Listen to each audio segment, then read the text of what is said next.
अवांजी समातुन ताईं radio voice of Sindh London. जिन नाउमेदीअ नूर उमेद उंदह उनखे सुबुह जो सूर, जिन सरियो तिन सुख थियो। भलारे भिटदणी जे भलारे बैत सां मुंहिंजी आवाज़ मुसाफ़िर radio voice of Sindh London तां थी दुनिया जे कुंड कुड़िछ ताईं जंहिंजा माॻ ॿुधिजे पियो, उन्हनि मिड़नी महिरबाननि खे सिक भरियो सलाम शाल क़बूल पवे। 16 जून अरबा जे ॾींहुं प्रोग्राम कुझु वर्क किताब मां साण करे आऊं अव्हांजी ख़िदमत में हाज़ुर अव्हांजो पंहिंजो मेज़बान हबीब लगारी। प्रोग्राम जी शुरूआत में अव्हां लाइ इहा ई दुआ त शाल जित हुजो, सुख सलामती सां हुजो, कॾहिं बि ॾुखियो ॾींहुं न ॾिसो ऐं कॾहिं बि अव्हां ॾे ॾुख भुलिजी न अचनि। सदाईं अव्हां जे अङण ते सुखनि जी सुरहाण हुजे। अव्हांखे भली बि त ख़बर आहे त हिन प्रोग्राम कुझु वर्क किताब मां में असीं शामिल कंदा आहियूं नाम्यारनि लेखकनि जे किताबनि मां चूंड वर्क। अॼु असीं अव्हांजी ख़िदमत में किताब जवाबदार जो बयान जा वर्क वराईंदासीं। किताब जवाबदार जो बयान बाबाए सिंध कामरेड हैदर बख्श जतोई जो लिखियलु आहे, जंहिंजो सिंधीअ तर्जुमो कयो आहे असलम ख्वाजा। जी हा, वर्क वरायूं था जवाबदार जो बयान किताब जा। आउं बम्बई यूनिवर्सिटी जो ग्रेजुएट आहियां ऐं साल 1927 में पंहिंजी BA ऑनर्स कयमि। स्कूल ऐं कॉलेज में मुंहिंजी शानदार कारकर्दगी रही ऐं 1919 दौरान पंहिंजो सिंधी फाइनल वारो इम्तिहान सॼी सिंध मां पहिरें नंबर सां पास कयमि। इज़ाफ़ी तरक़ियूं माणींदे 7 सालनि वारो हाई स्कूल कोर्स 4 सालनि में मुकमिल कयमि ऐं 1923 में गवर्नमेंट हाई स्कूल लाड़काणे मां मैट्रिक जो इम्तिहान पहिरें नंबर मां पास कयमि। अक्टूबर 1927 में रेवेन्यू खाते ज़रिए सरकारी नौकरी में घिड़ियसि ऐं 1931 में मूंखे तरक़ी ॾेई मुख़्तियार कार बणायो वियो। 1932 में फर्स्ट क्लास मजिस्ट्रेट थियसि ऐं 1941 में मूंखे तरक़ी ॾेई ग्रांट ऑफिसर यानी डिप्टी कलेक्टर मुक़ररु कयो वियो। सरकारी मुलाज़मत वारे पूरे अरसे दौरान साख ऐं अहलियत खे पंहिंजे हासिलात जो मुख्य नुक़्तो बणायमि। अॼुकल्ह सिंध जे सूबाई मुलाज़मत में ज़िले मजिस्ट्रेट तौरु कमु कंदड़ घणे भाङे साहिब लोक मुंहिंजा जूनियर हुआ। मुंहिंजे सक़ाफ़ती सरगर्मियुनि शाइरी नसर पंहिंजो इज़हार माणियो। ऐं DG सिंध कॉलेज जे मख़ज़न जो 1926 में एडिटर रहियसि। मुंहिंजे सिंधी शाइरी मुंहिंजे ख़्याल में अवामी मञता माणियल आहे ऐं उनजो ॻपल हिसो सिंध यूनिवर्सिटी जे निसाब में पिणु शामिलु आहे। हेठि ॼाणायल मुंहिंजे लिखणनि जा नाला मुंहिंजे अदबी काविशनि ते रोशनी विझी सघनि था। तोहफ़े सिंध आज़ादी क़ौम। नौकरी दौरान हिकु शहरी तौरु आऊं पंहिंजे मुल्क जी जीवत जे आम मसइलनि में ॻोढ़ी दिलचस्पी वठंदो रहियसि ऐं उन मूंखां सरकारी नौकरी छॾाई ऐं पंहिंजे सलाहियतनि पटांदड़ हिकु कुल वक़्ती अवामी कारकुन बणिजी वियसि। 1945 में सरकारी नौकरी ताईं इस्तीफ़ा ॾेई सिंध जे हारियुनि जी सेवा वास्ते सिंध हारी कमेटी में शामिलु थियसि। ॾुतड़ियल हारियुनि जी सेवा करणु ऐं खेनि आज़ादु करणु मूंखे अहिड़ो शानदार कमु लॻे थो जंहिं लाइ आउं पंहिंजी हयाती सघ हरपे सघां थो। उहो कमु अॼु ॾींहं ताईं करे रहियो आहियां। हिन महिल सिंध हारी कमेटी जो 4थों भेरो चूंडिजी आयल सदर आहियां। मुंहिंजे कम जो जवाज़ तौरु सरकारी लिखपढ़ जा कुझु इक़्तबास ज़रूरी था बणिजनि, जिन ज़रिए सिंध जे हारियुनि जे पीड़ाउनि जो कुझु काथो लॻाए सघिजे थो। इमाम मसूद खदरपोश जे इख़्तिलाफ़ी नोट तां सिंध में हारियुनि जी हालत।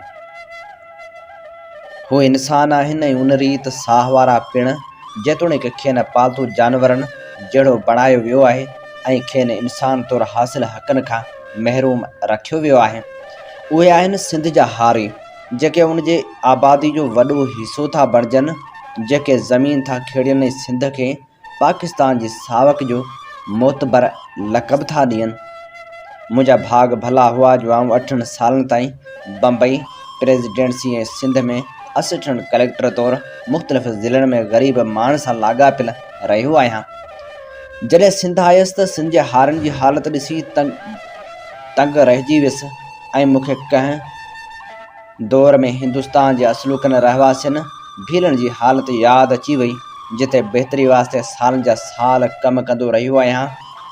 सिंध जा हारी ग़ुलामनि खां बहितर हालत में न आहिनि ऐं हू कंहिं समाजी मुआशी या सियासी हक़ जे कंहिं इदारे खां सवाइ इंतिहाई मखदूश हालतुनि में घारिनि था। ज़िंदगी में फ़क़्ति हिक असम में संस दिलचस्पी आहे, उहो आहे ख़ुराक, जंहिं ज़रिए हू पंहिंजे साह जी तंद बरक़रार रखी था सघनि। हयाती जो को ॿियो रंग खेनि पाण ॾांहुं मुतवजा नथो करे, छाकाणि जो संदन जीवत जा बुनियादी मसइला ई हल थियल नाहिनि। हारनि जी का मुनज़म ज़िंदगी नाहे ऐं मंझंदि अञा ताईं अहिड़ो शऊर बि पैदा न थियो आहे त हूअ टिड़ियल पखिड़ियल आहिनि ऐं मिटी हाणे झुगियुनि में हिक ॿिए खां दूर था रहनि। हर रेवेन्यू देह में सरासरी अधु दर्जन खान टिड़ियल पखिड़ियल ॻोठ हूंदा, जिन में किन में आबादी हूंदी त के उजड़ियल, पर उन्हनि खां सवाइ माल मते सां झुगियुनि या दर्जन झुगटा पिण हूंदा। संदन घरेलू सामान सड़े में हिक अधु खट, कुझु ठिकर ऐं धातु जा थांव, कुझु फाटल हंध बिस्तरा ऐं वरी का काठ जी पेती शामिल हूंदा आहिनि। नस्ल दर नस्ल बनीअ खेड़े हारी खे इहो पतो न हूंदो आहे त हूअ केसिताईं उहा बनीअ खेड़े सघंदो। हारी जी ज़िंदगी में डप जो वॾो वास्तो आहे, क़ैद जो डपु, पंहिंजे बनीअ ॿारे ज़ाल या ज़िंदगी वञाइण जो डपु। ज़िमीदार केॾी महिल बि हुन खां नाराज़ थी खेसि बेदख़ल करे सघे थो, खेसि पंहिंजे अधु फसल अधु पकल छॾिणो पइजी सघे थो, खेसि पंहिंजे ढोरनि तां हथु खणणो पइजी सघे थो ऐं मारकुट करे हू ॻोठ मां तड़िजी सघे थो। हू कंहिं चोरी फुर या क़त्ल जे इल्ज़ाम हेठि पंहिंजो पाण खे पुलिस तहवील में ॾिसी सघे थो या घणे भाङे क्रिमिनल प्रोसीजर कोड जे शक 110 तहत गिरफ़्तारी जा मज़ा माणे सघे थो। खेसि ज़िमीदार अक्सर पुलिस में ॿधाइण जी धमकी ॾींदो थो रहे, जंहिं ते ज़िमीदार पंहिंजे सरकारी दोस्तनि जी मदद सां अमल कराए पियो सघे। खेसि ॿियनि हारनि सां ज़िमीदारनि जूं करायल जुठूं यादि ईंदियूं थियूं रहनि, जिन खे डिघे अरसे ताईं घुटियल ऐं बुसाटियल सभु जेलनि में वाड़ियो वियो, जिते हुननि मथनि लॻल इल्ज़ामनि जी सज़ा खां वधीक कची क़ैद तौरु टीप खाधी हूंदी। हारी खे जहनम खां वधीक ज़िमीदार जी सज़ा जो डपु हूंदो आहे, छाकाणि जो हू अक्सर ज़िमीदार या संस छाड़तन तां कंहिं न कंहिं खे मारकुट जो निशानो बणिजंदो ॾिसंदो थो रहे। हू ॼाणे थो त हारी तरफ़ां थींदड़ का बि नाफ़रमानी ज़िमीदार जे अज़ाब खे दावत ॾियण लाइ काफ़ी आहे। हिकु हारी जे भाउ हिकु औरत खे अगवा कयो त ज़िमीदार खेसि पाण वटि घुराए अगवा थियल औरत बाबति ॼाण वरिती। हारी ॼाण हुअण खां माज़ूरी ज़ाहिर करण ते ज़िमीदार मथसि एतबार न कयो ऐं पंहिंजे माण्हुनि खे हुकुम कयाईं त हारी खे वण सां उबतो टंगियो वञे। मारकुट जे नतीजे में हू गश थी वियो ऐं संसु नंढो भाउ खेसि घर खणाए वियो। ज़िमीदार पंहिंजे कुझु छाड़तन खे ज़ख़्मी हारे जे घर ते चौकीदारी करण लाइ लॻाए छॾियो त जीअं मझाइन को बि सरकारी अमलदारनि खे दाह ॾियण लाइ वञी न सघे। हारी जी पूरी माउ दाहींदी रही त खेसि पंहिंजे घायल पुट खे डॉक्टर ॾांहुं खणाए वञणु ॾिनो वञे, पर ज़िमीदार जे पहिरेदारनि जी इजाज़त न ॾिनी। 4 ॾींहंनि खां पोइ उहो हारी ज़ख़्मनि जी सट नसंदे गुज़ारे वियो। ज़िमीदार जा कमदार कड़ा संसु लाश खणाए कब्रिस्तान में पूरे आया। पोड़ी माउ खे कुझु ॾींहं खां पोइ घरां निकिरण जी इजाज़त ॾिनी वई ऐं हू आसे पासे वारनि ज़िमीदारनि वटि शिकायत खणी वई, पर कंहिं बि संसु दाद रसी न कई, पुलिस बि संसु का वाहिर न कई। आख़िरकार हूअ मुंहिंजे हिकु हिंदू मातहत सब डिविज़नल मजिस्ट्रेट ताईं पहुती। संसु फोती पुट जो लाश क़बर मां खोटे कढाए वियो ऐं ज़िमीदार जा ज़ुल्म वाइखा थिया। संसु ज़मानत न थियण जोगा वारंट जारी थिया, पर उन खां हिकु ॾींहुं अॻु तारके हेड क्वार्टर में नज़र आयल ज़िमीदार पुलिस मूजिबि रुपोश थी वियो। उहो वाक़ियो मुंहिंजे ज़िले नवाबशाह छॾण खां थोरा ॾींहं अॻु कंडियारी तालके में पेश आयो। ज़िमीदार जे नंढनि जागीरदारनि सल्तनत में अहिड़ा वाक़िया के विरले नथा थियनि, पर उहो ज़रूरु आहे त विरले ई ॿाहिरि फाट था खाइनि। ज़िमीदार पंहिंजे घर जी अॾावत खूह जी खोटाई या कंहिं ॿिए कम लाइ हारी खां केॾी महिल बि बेगार वठी सघे थो। हारी खे पंहिंजे ॾांद हर सां गॾु ज़िमीदार जी ज़ाती बनी खेॾण लाइ पिणु घुराए सघिजे थो। या वरी खेसि ज़िमीदार जे शिकार दौरान हाज़िरी लाइ गॾु वठी वञी सघिजे थो। उन रीति हू सदाईं खुड़ीअ नभाईंदो थो रहे त केॾी महिल ज़िमीदार जो खेसि सॾु थिए हू अहिड़ी बिगाड़ खां इनकार करे ज़िमीदार खे मछाइण जो जोखिम नथो खणी सघे। चूंडूं ग़रीब हारी जी ज़िंदगी में वॾी आफ़त आणनि थियूं। मुतारब उमेदवार खेसि पंहिंजे पासे छिकनि था, पर संस कंहिं बि उमेदवार सां दिली लगाव न हूंदो आहे। संस ज़िमेदार वोट ॾियण लाइ वरितल वॾी शाही रक़म या मुस्तक़बिल में कंहिं ठीके कंट्रोल छाप या नौकरियुनि जे आसिरे ते ग़रीब हारनि जा वोट विकिणियो छॾनि ऐं हारियुनि खे पंहिंजी पसंदि जे उमेदवार खे वोट ॾियण लाइ कमाइण जो सिलसिलो शुरू करियो ॾियनि। हारी हावकार कंदे क़ुर ते हल्फ़ खणी ज़िमेदार खे पक थो ॾियारे। वोटनि खां पोइ उन ॻणप दौरान जेकॾहिं मुख़ालिफ़ उमेदवार खुटी वियो त अभागे हारी ते हिकु नओं अणखुटंदड़ अज़ाब शुरू थियो वञे। नए चूंडियल एवज़ी जंहिंजे मुख़ालिफ़ खे ज़िमेदार जे धमकाइण ऐं हिसाइण ते वोट ॾिनो आई जा छाड़ता संसद ज़िंदगी तंग करियो छॾियनि।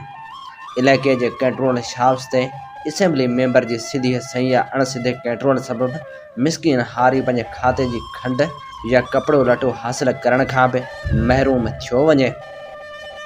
न रुॻो एतिरो पर मथसि कूड़ा केस था दाख़िल थियनि या माल मतो चोरी थो थिए या वरी मथसि हमिलो करे खेसि ज़ख़्मी कयो थो वञे। ज़िमेदार आॾो हारी हिकु बेवाहिर ग़ुलाम वांगुरु थो ॾेखाई ॾे।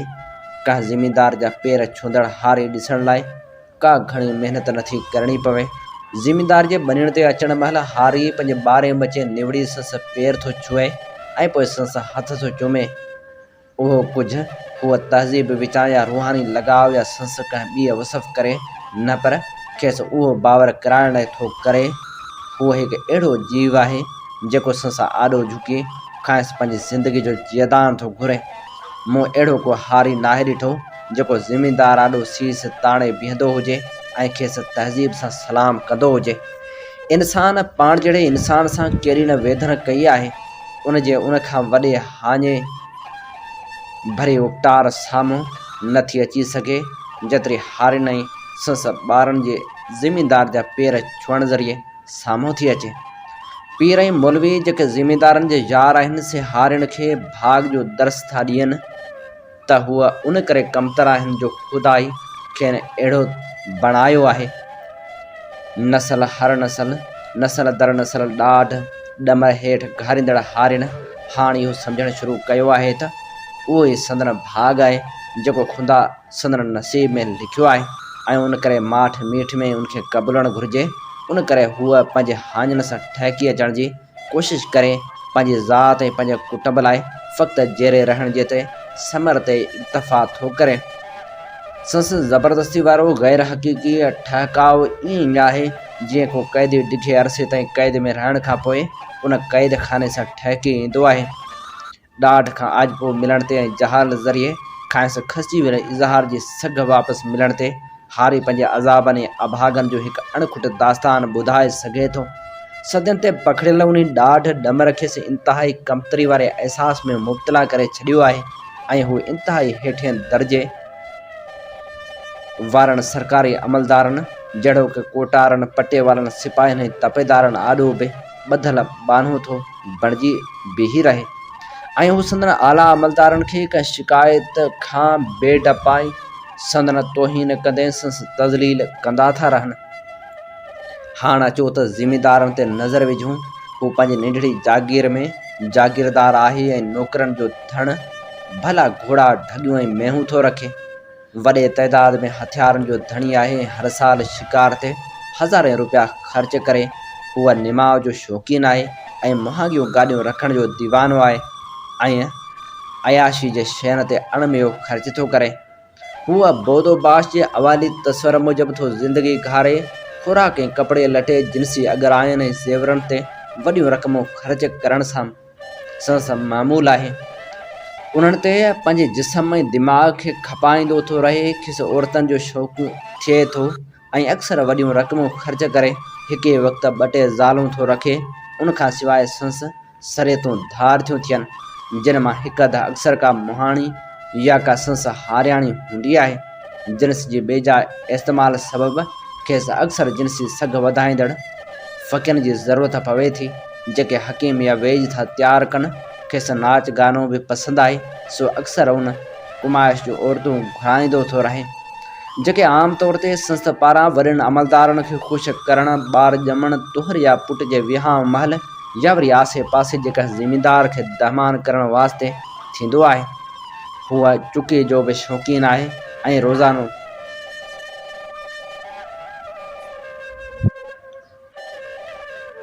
संसद दावत में मुहांगी शराब जूं अनेक बोतलूं ख़ाली कयूं थियूं वञनि। भंग ऐं गांजी जो बि दीवानो आहे ऐं उहे अक्सर नेरनि ते वापराईंदो आहे ऐं हू इंतिहाई महिमान नवाज़ आहे। ख़ासि तौर ते वांदनि ऐं पंहिंजे ख़ुशामदीण लाइ संस बुर्जी खानो 24 कलाक हलंदो थो रहे, जितां संस हाली मवाली पंहिंजा भभ भरींदा था रहनि। संस ज़ियान भरियूं आदतूं ऐं शाणी तर्ज़ ज़िंदगी संस मिल्कियत ते इंतिहाई बार थी विझे, जंहिंजो पूरा हू पंहिंजी जाइज़ कमाई मां करण खां क़ासिर आहे। सो आमदनी जी गैर क़ानूनी ज़रियनि खे थो फलोरे। उन करे हू पंहिंजे हारियुनि ते गैर क़ानूनी महसूल ऐं ॾंड थो मढ़े। हुन पाथारियूं क़ाइमु करे रखियूं आहिनि जिते चोरी जो माल, ख़ासि तौर ते माल मवेशी थो रखे ऐं चोरनि ऐं धाड़िलनि खे पनाह थो ॾिए, जेके संस वहिंवार जो हिकु हिसो था हुजनि।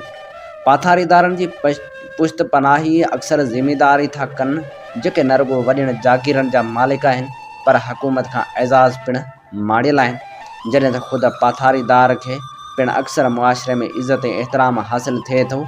तर्ज समूरनि माण्हुनि खे पतो हुअण जे बावजूदि मथस कॾहिं बि केस दाख़िल नथो थिए।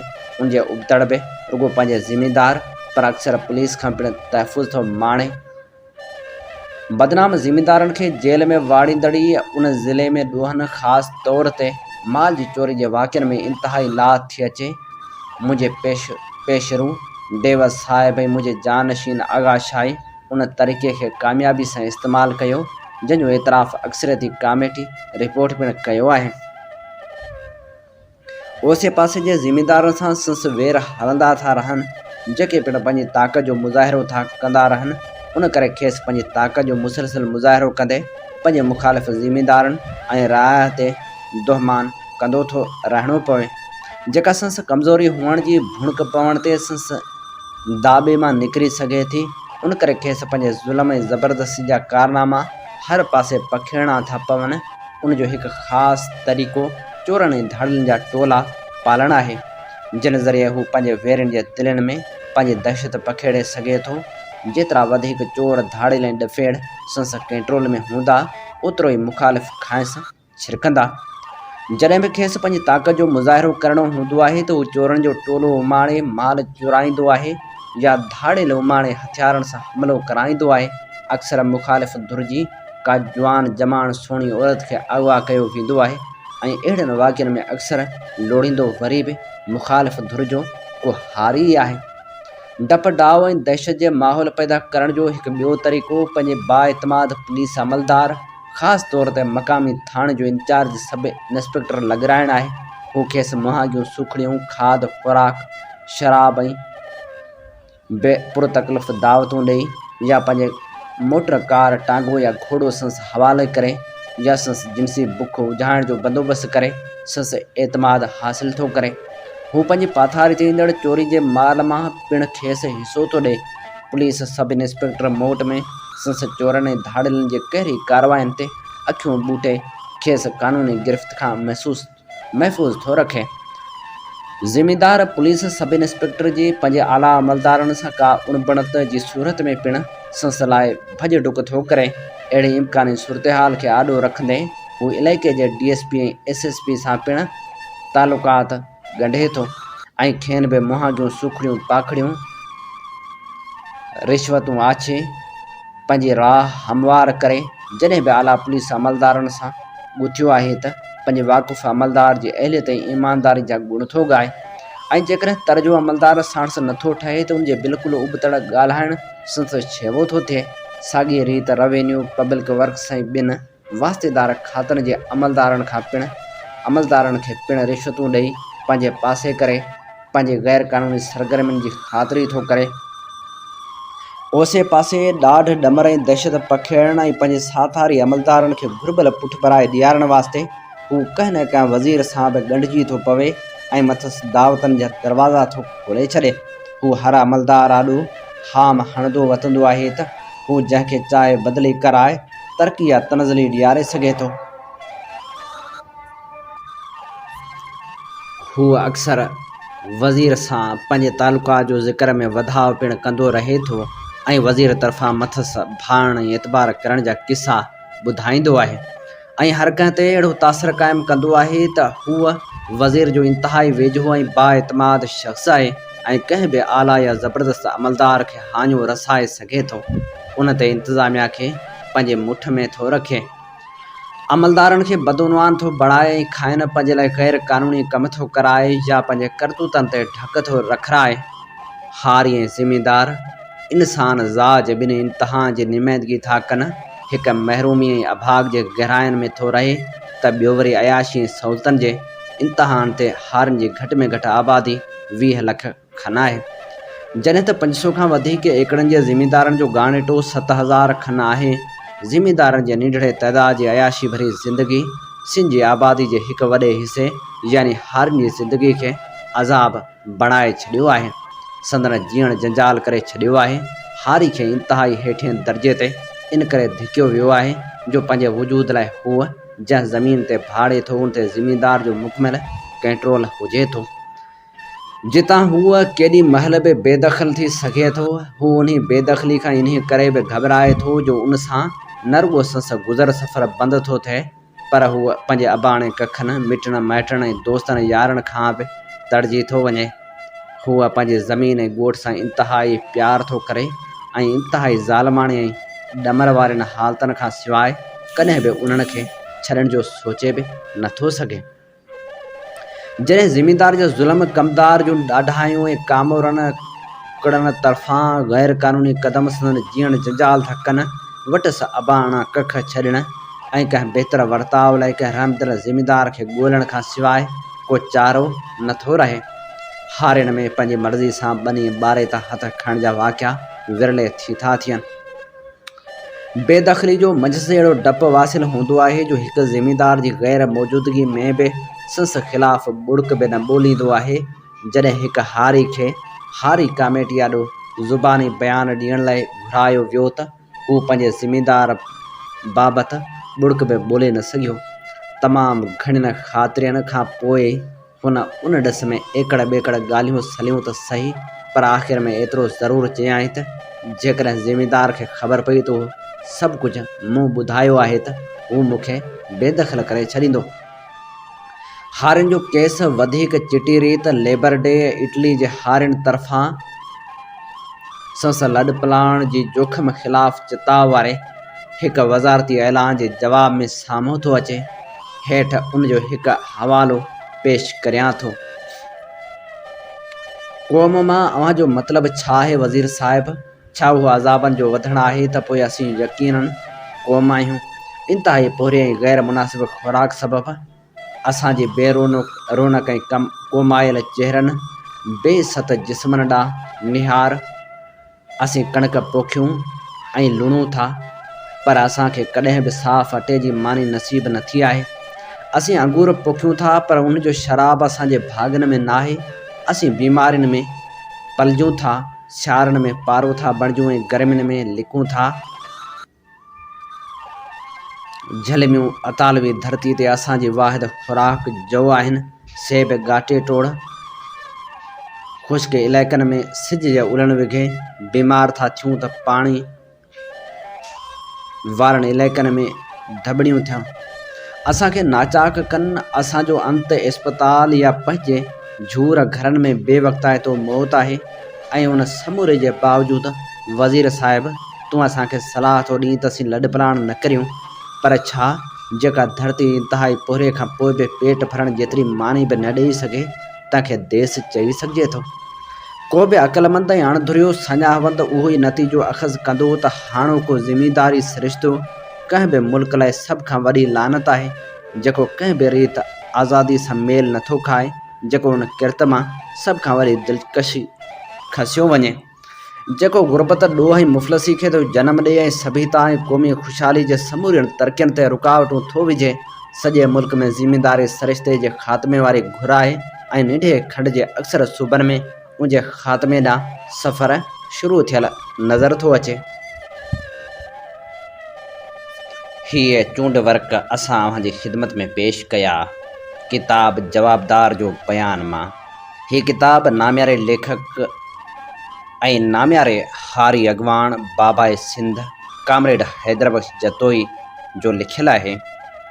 हिन किताब खे सिंधी वेस पहिरायो आहे असलम ख़्वाजा।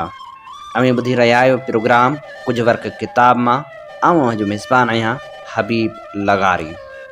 अव्हां ॿुधी रहिया आहियो दुनिया जो पहिरियों Sindhi web radio, radio voice of Sindh London, radio voice of Sindh London ऐं voice of Sindh television Sindh जे तर्जमान वारो किरदारु अदा करे रहिया आहिनि, जितां सिंध में थींदड़ हर बेवाजिबी ऐं क़ौमी मसइलनि ते आवाज़ु उथारियो वञे थो। इल्म, अदब, सियासी, सक़ाफ़ती ऐं समाजी सरगर्मियुनि खे अवली जे बुनियाद ते नशर कंदा आहियूं। पंहिंजे क़ौमी आवाज़ खे घर घर पहुचाइण में पंहिंजो क़ौमी किरदारु अदा करियो। अॻिते अचो, असां सां सहकार करियो, असांजी माली सहायता करियो त जीअं हिन क़ौमी फ़र्ज़ खे निभाइण में असां अॻे खां बि अॻभरा थी सघूं। प्रोग्राम कुझु वर्क किताब मां में हाण नाम्यारे लेखक सिराजुल हक़ मेमण जे किताब पढ़ाॾो सोई सॾ जा वर्क वरायूं था। अव्हांजी ख़िदमत में हीउ समूरो नावल असीं पेश कंदासूं क़िस्तनि जी सूरत में। अव्हीं प्रोग्राम कुझु वर्क किताब मां में मुसलसिल ॿुधी सघंदा नावल पढ़ाॾो सोई सॾ। हीअ किताब न्यू फील्ड्स पारां 1970 धारे शाया करायो वियो हो, जंहिंखां पोइ मुसलसिल हिन किताब जा केतिरा ई एडिशन छपजी मंज़र आम ते अची चुका आहिनि। हीअ किताब अॼु बि साॻी दिलचस्पी सां पढ़ियो वञे थो जेतिरो छपजण बाद पढ़ियो वियो हो। जी हा, वर्क वरायूं था किताब पढ़ाॾो सोई सॾ जा। सोढल धूण मां हथ कढे पंहिंजे नेरड़ तां पघर उघी चूनी बाह मां कढे सदाण ते रखंदे जीवण ॾांहुं ॾिठो। चूनी जी ॻाढ़ी ॻाढ़ी आग मां सनियूं सनियूं चिणगूं उॾामी घड़ी लाइ चमकी वरी विसामण थिए लॻियूं।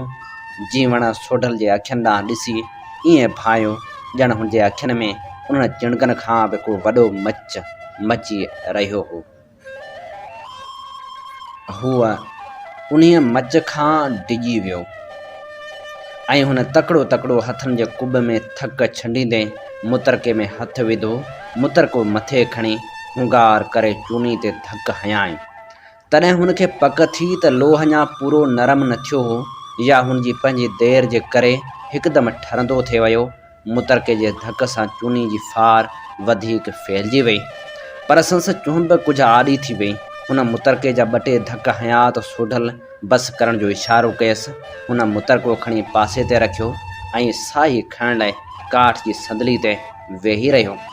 सोढल चूनी खणी पाणी जे पाट में विधी सुछड़ाट करे लोह जी दिलि थधी थी वई, पर जीवण खे पक हुई त सोढल जी दिलि ते अञा छंडो न पियो हो। हुनजे गोल गोल नीरियुनि भूरियुनि अखियुनि में उहो ई मच ॿरंदो रहियो। जॾहिं सोढल कावड़ियल रहंदो हो तॾहिं ॻाल्हाईंदो बिनह कोन हो, फ़क़्ति ॾंद करटींदो रहंदो हो ॼण कंहिंखे कचो खाइण थे घुरियाई। सोढल हूअं ई घटि ॻाल्हाईंदो हो। जीवण खे साणस ॻाल्हाइण लाइ वझ ॻोल्हणो पवंदो हो त जीअं अजायो ॻाल्हाइण ते छिड़ब न ॾेई कढे। अलबत्ता अॼु हुनखे सम्झ में न पिए आयो त अॼु हुनखे कंहिं ते कावड़ हुई। हू अञा उन सोच में हो त परियां हुन हाजी बाबा खे ईंदे ॾिठो।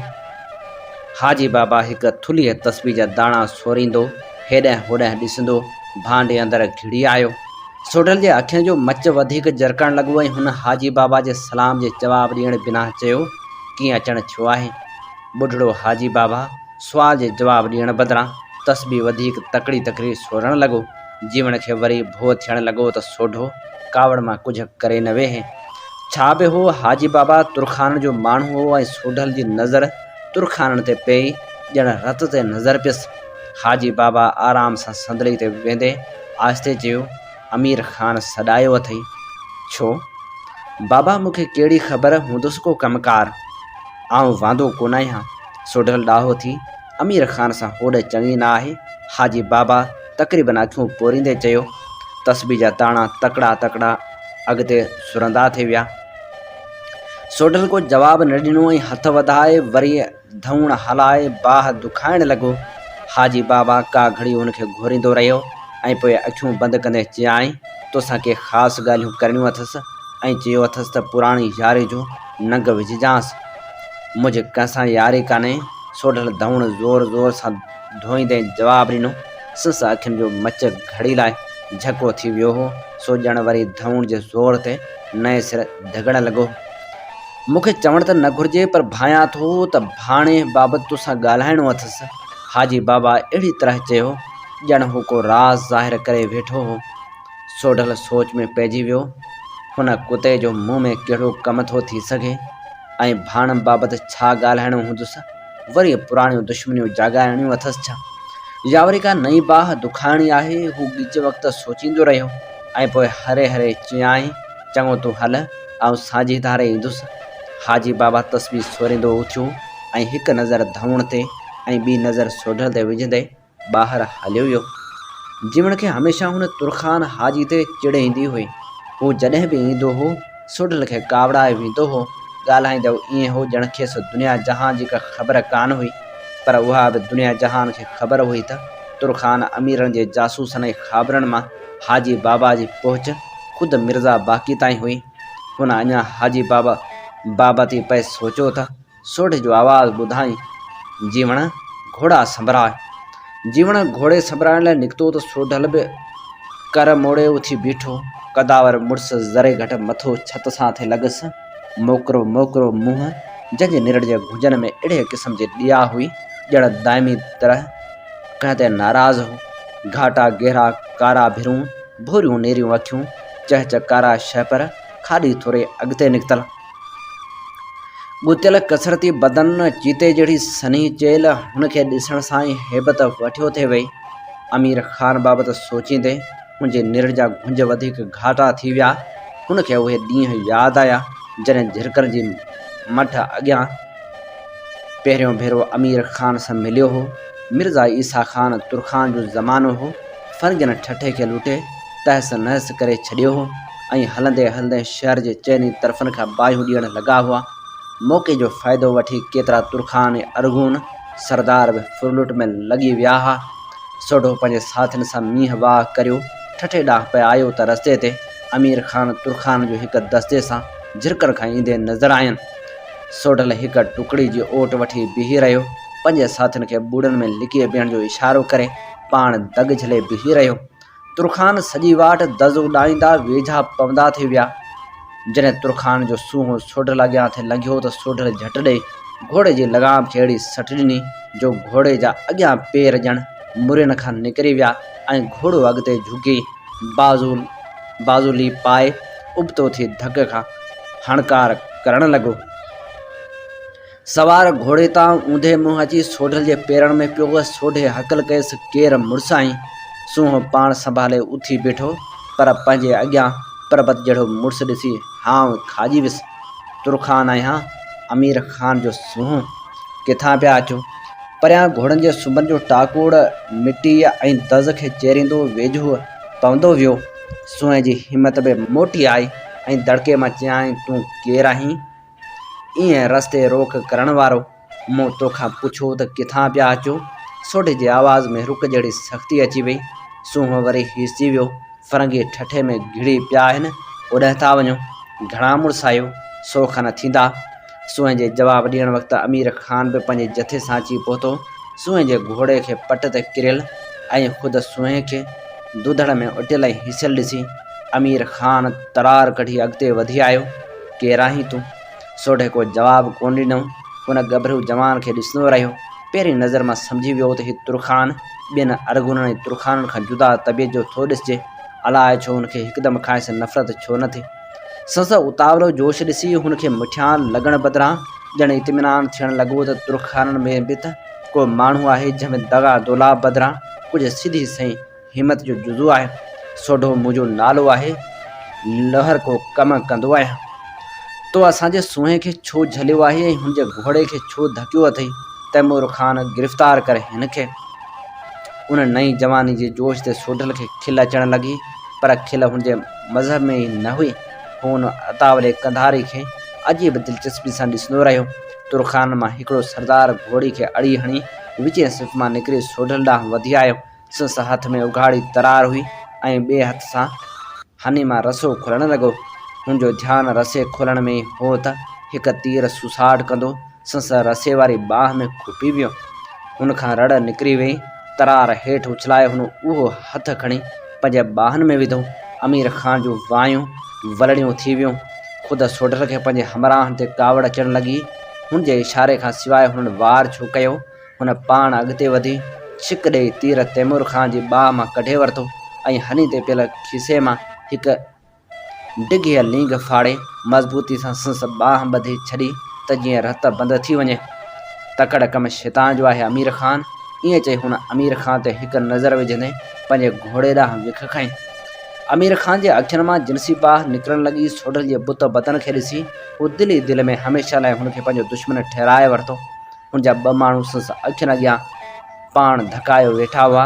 उन बेइज़ती खां हुनजो रत टहिकण लॻो हो ऐं ओचितो हुन मस्त उठ वांगुरु गोड़ कंदे चयो, ख़बरदार, पाण बचाइजांइ।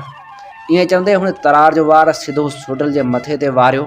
सोढल पुठीरो हो, पर हुनजे आवाज़ ते फुर्ती सां 2 क़दम पासे हटी वियो।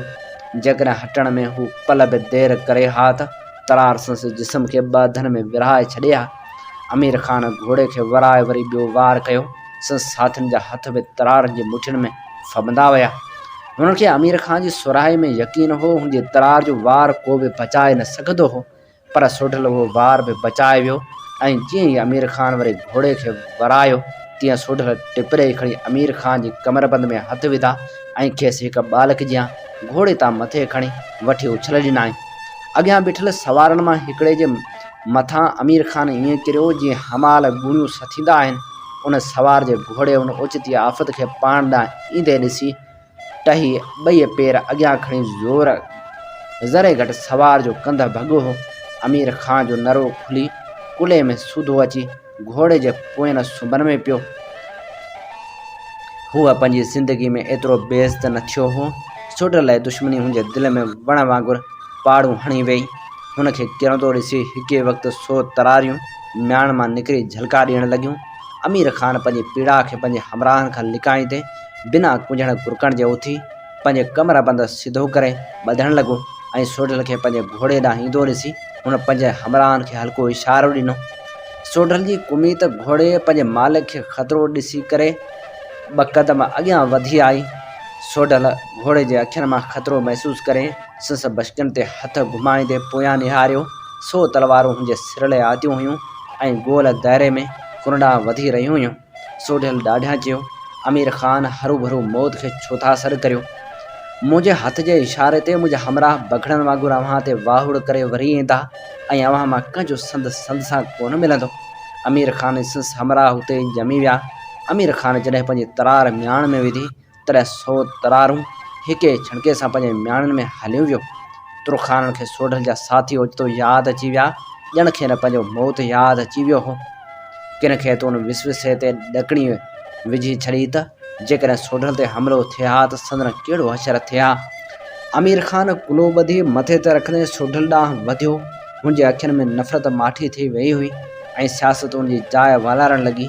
सोढल जे वेझो पहुची हथ वधाईंदे हुन चयो, सोढल ख़ान, मूंखे बहादुरनि सां यारी रखण जो मर्ज़ु आहे। अचु त सिंधी दस्तूर मूजिबि पग मटाए यारी रखो। सोढल को जवाबु ॾिनो, का सिंधी जे तुरखान सां पग मटे यारी मुमकिन ई न आहे। 2 तरारियूं हिके म्याण में कींदियूं। हुन निड़ गुंजाईंदे अमीर ख़ान ॾांहुं ॾिठो, हुनजे अॻिते वधियल हथ ॾे ॾिठो, हुनजे सियासत भरियल अखियुनि ॾांहुं ॾिठो ऐं हुनजे साथियुनि ॾांहुं ॾिठो, पर हुनजी दिलि वरी बि हथ वधाइण ते न आई। अमीर ख़ान हुनखे दिलि मन हणंदो ॾिसी दाव बदिलायो। मूं ॿुधो हो त सिंधी सॼण पे जो हथ कॾहिं बि न मोटाईंदा आहिनि ऐं आउं हार खाधल आहियां। मुंहिंजो हथ मोटाइण तोखे सूंहे कोन थो। लाचार सोढल पंहिंजो हथ अॻिते वधायो। अमीर ख़ान ईअं भांयो ॼण संस हथ कंहिं रुख जे चंबे में अची वियो हो। हुन घणनि सुरनि सां हथ मिलायो हो, पर हीअ सभिनी खां सरस हो। काॾे संबत आहे, ॿुधो अथमि त ठठे खे फरंगी वराए विया आहिनि, ओॾहीं वयसि। असीं बि ओॾहीं वियासीं। हुज़ूर मिर्ज़ा साहिब सुल्तान महमूद जे कुतनि खे मुंहुं ॾियणु वियो आहे ऐं ठठे में ज़ात सिपाही कोन्हे। सोढल खे दिलि में आयो त चई ॾे त हिकिड़ो कुतो ॿिए कुते खां हली बचाइण जे फ़िक्र में आहे ऐं ॿिनि सालनि जी वेड़ में सिंधीअ बूढ़ा पिया लताड़जनि, पर हुन चयो कुझु बि न। घोड़े ते लांग वराईंदे पंहिंजे हमराहनि लाइ हथ मथे खणी इशारो कयाईं। अमीर ख़ान चयो, बिस्मिल्लाह, अचो त गॾिजी ठठे खे फरंगियुनि जे फितने खां आज़ादु करायूं। सोढल जी दिलि उन वक़्तु उॾामी ठठे वञी पहुती हुई, जिते पोर्चुगीज़ माल मताल लुटींदे ॿारनि ज़ालनि ऐं ॿुढड़नि खे पंहिंजे ॿ मुंहनि बंदूकनि ऐं पिस्तौलनि सां मारींदा थी विया। अमीर ख़ान ऐं सोढल गॾोगॾु हलंदा रहिया। ईअं थिए भाइयूं ॼण त तूफ़ान ते सवार हुआ। सोढल जी कुमीत खे ॼण पर लॻी विया हुआ। संदन वाछनि मां गजी उॾामी दज़ में मिलंदी थी वई ऐं संदन नासनि मां आवाज़ ईअं निकिरी रहिया ॼण हूअ पाण पंहिंजो साह घुटण जी कोशिशि करे रही हुई। जॾहिं हू ठठे जे वेझो पहुता, तॾहिं सोढल खे पंहिंजे दिलि में वढ पवणु लॻा। सिंध जे हुन सदा मलूक शहर मां दूंहं जा ककर आसमान ताईं पहुचणु लॻा हुआ। जिथां किथां घरनि जे सड़न जा टिड़काट, माण्हुनि जा कुकरा ऐं पिस्तौलनि जे धकाउनि जा आवाज़ अची रहिया हुआ। सोडा ख़ान, अच त दरिया वारो घस वठूं, फरंगियुनि जा बतीला उते हूंदा ऐं ईअं थो भांजे त फरंगी हाण शहर मां हटंदा था वञनि। फरंगियुनि जी यादि ईंदे सोढल वरी घोड़े खे अड़ी हईं। ॿई रकीब घोड़े जे कुखियुनि में खुपी विया ऐं कुमीत पंहिंजे मालिक जो इरादो सही करे मालिक पेचरो छॾे ॿेले ॾांहुं भुड़को खाधो। हुन जे पोयां हुन जे साथियुनि जे घोड़नि जे सुंभनि ॼण त सुप भरे दज़ ते उॾाई ऐं ईअं थिए भायो ॼण त धरती धुमण लॻी हुई। पतण जे वेझो पहुता त सोढल खां दाह निकिरी वई। 6-7 बतीला अॻे ई दरिया जे लहिवारे ते रवाना थी चुका हुआ। बाक़ी 2 बतीला बीठल हुआ, जिन में पोर्चुगीज़ फुर जो सामान ॾिठे भरी रहिया हुआ ऐं शायदि अञा पंहिंजे किन साथियुनि जो ओसीड़े में हुआ।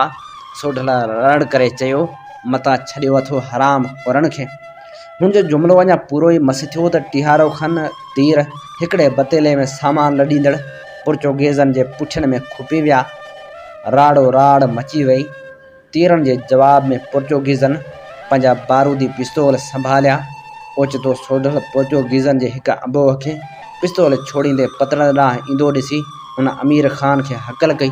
अमीर ख़ान, हिते तुंहिंजे हमराहनि जो फारो आहे। अमीर ख़ान पंहिंजे लश्कर खे इशारो कयो ऐं हुनजो दस्तो सोढल जे मान खां जुदा थी वञी पोर्चुगीज़नि ते कड़कियो।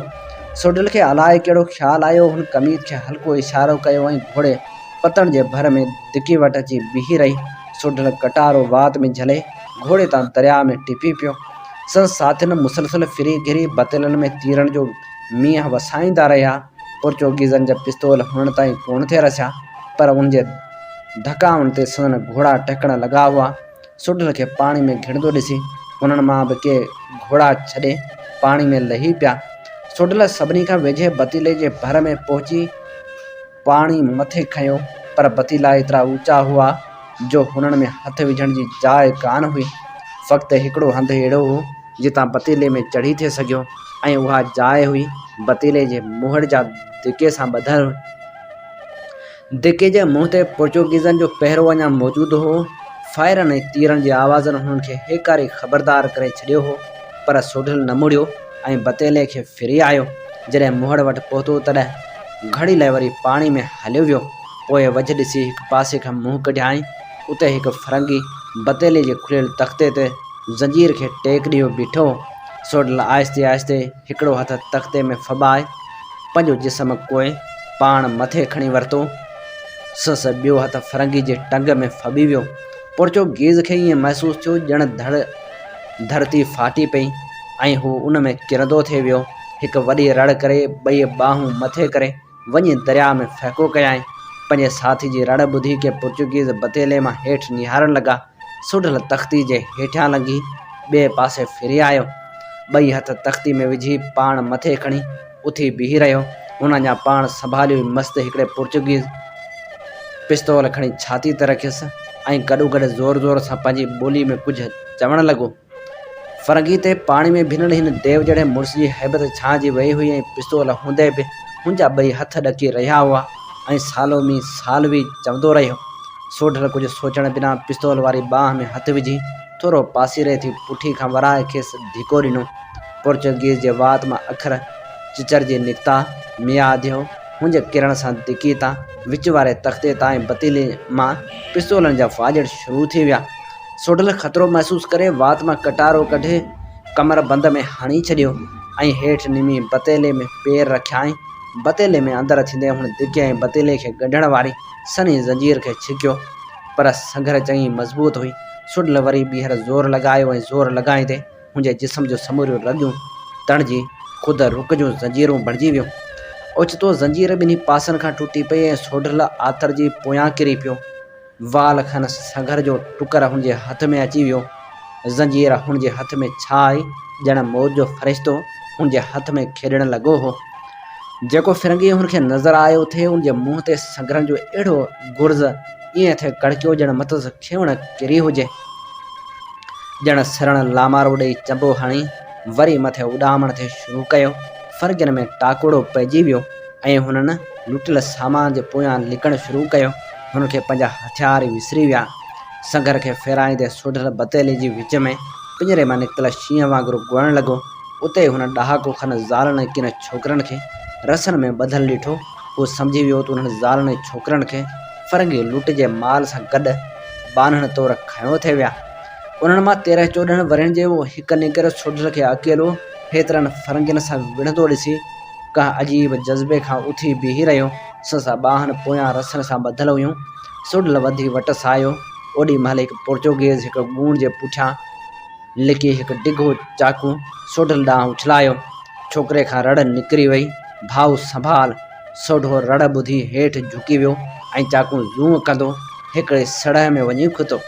सोढल पंहिंजे कटारे सां छोकिरे जा रसा कपींदे चयो, अदल हीउ कटारो पाण वटि रख ऐं ॿिनि जा बंद आज़ादु कर त आउं ई छो आयुसि।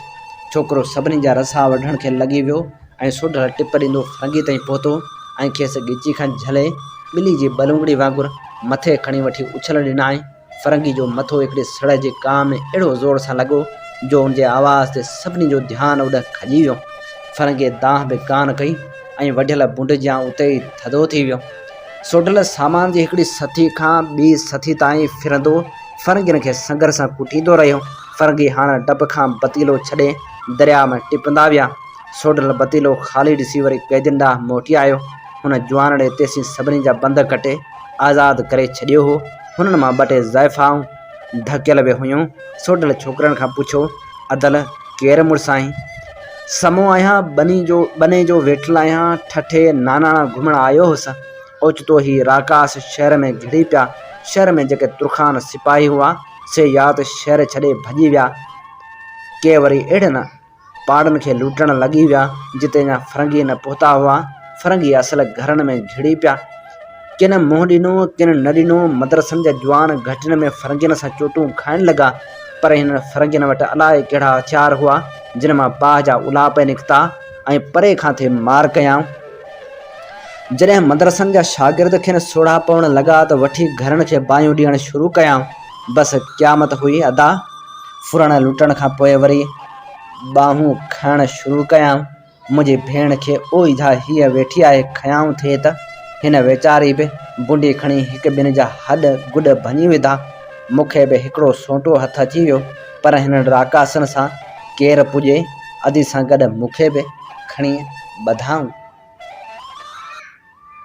हीअ वर्क हुया नाम्यारे लेखक, नावल निगार ऐं कहाणीकार सिराजुल हक़ मेमण जे किताब पढ़ाॾो सोई सॾ मां।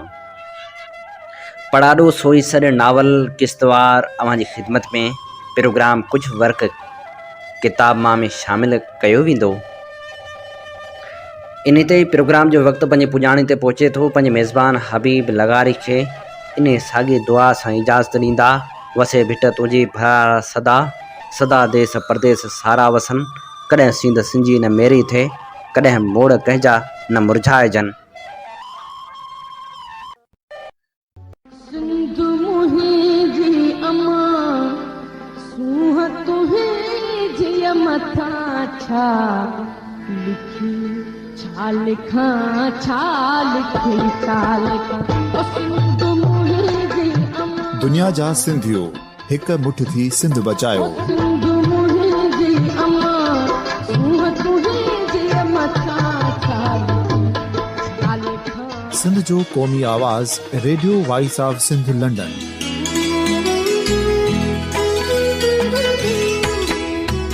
Radio voice of Sindh London पंहिंजी नशरियात में सिंध जी सियासत, समाज, इक़्तिसादियात, तारीख़, क़ौमी उमंगुनि ऐं इख़्लाक़ियात मुतलिक़ सिंध जी हक़ीक़ी तर्जुमानी कंदे प्रोग्रामनि खे असराइतो बणाइण लाइ सिंध जे घण घुरनि ऐं धरतीअ सां प्यार कंदड़ अदीबनि, दानिशवरनि, सहाफ़ियुनि, उस्तादनि, वकीलनि ऐं हर तबिके जे मानवारनि सजणनि खे सिंध में शऊरी इनक़लाब लाइ सहकार जो सॾु ॾियूं था। अचो त गॾिजी सूफ़ियुनि ऐं संतनि वारी सिंध जो ओज हिक मुठ थी वरी वापसि आणण वारे सफ़र जा साथारी बणिजऊं।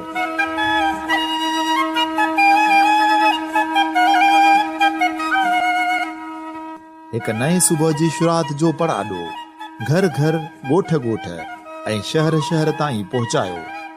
शाल सिंध आबाद ऐं ख़ुशहाल थिए, सिंधी माण्हू सुखियो ऐं सताबो थिए।